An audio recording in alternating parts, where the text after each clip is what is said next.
Have you ever finished a ride feeling like you actually got worse?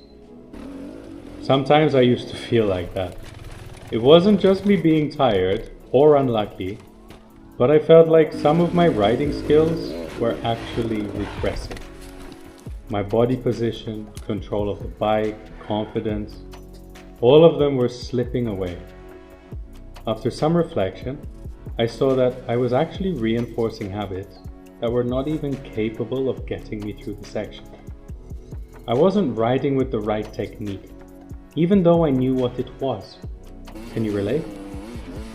If you felt this, you might have been experiencing something called unlearning. In a skill development context, it's when we try to do something that is far too challenging for us, and as a result our brains go into a sort of fight or flight response. The brain falls back on what it knows in order to survive the situation. The result is that our technique is off, and we are holding on for dear life.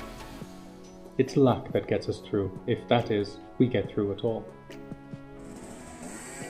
This happens because we haven't thoroughly learned the required skills, because they haven't become automatic and stored in our subconscious just yet. When we face too much challenge, our attention span cannot handle everything that we need to focus on, and our automatic or subconscious programs continue operating.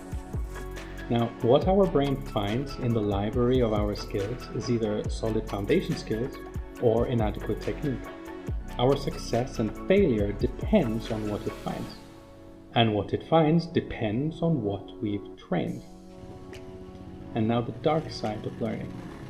Every repetition contributes to learning, regardless of whether it was a good repetition or a bad repetition. This is how bad habits form in all areas of our lives. Bad repetitions destabilize what we're trying to learn, and they undermine our training. So, every repetition writes a habit. Make sure it's writing the right habit. Something particular to riding enduro is that very often our friends praise us if the motorcycle gets through the section.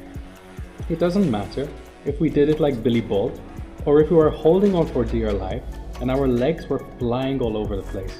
There's a cheer. This kind of feedback is not helpful to our growth as riders at all. It helps to keep us blind to the gap in our skill set and helps to reinforce our inadequate technique. If we can't clear a section consistently, we haven't learned the skills deeply enough yet. Unlearning can be easy to see. We can tell we're in the zone of unlearning when we are feeling out of our depth, when we're scared, or when we have no idea what we're doing. These feelings are also visible physically. I see them in myself when I'm sitting down, when I take my feet off the pegs, and when I squeeze the front brake for dear life while I'm stopped on an uphill, afraid of falling backwards. These are important clues into where the gaps in our skill set and confidence lie. These usually show up when I ride with riders who are far more experienced than me. While their riding is really inspiring and a magnificence to behold, I also encounter a lot of sections that are way too challenging for me.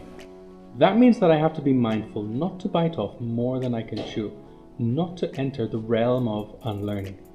I do not want to undermine my training and harm my progress. I want to enjoy the ride, and I want to ride well. While I make it a point not to put myself in any survival situations, it does not mean for a second that I do not challenge myself. So, if you take one thing away from this video, let it be this. Unlearning is what happens when we are in over our head, and our brain falls back onto old habits just to survive. The cost is that we reinforce bad technique every time we repeat it. But now you know how to spot it. In your body, in your focus, in that feeling of panic. And knowing that means you can choose to step back, rebuild the foundations, and turn a challenge into progress instead of regression. Next week, we're going to explore the relationship between challenge and ability, so that we can find that sweet spot where we grow instead of regress. I'd really like to hear where you have noticed unlearning in your writing. Drop me a comment.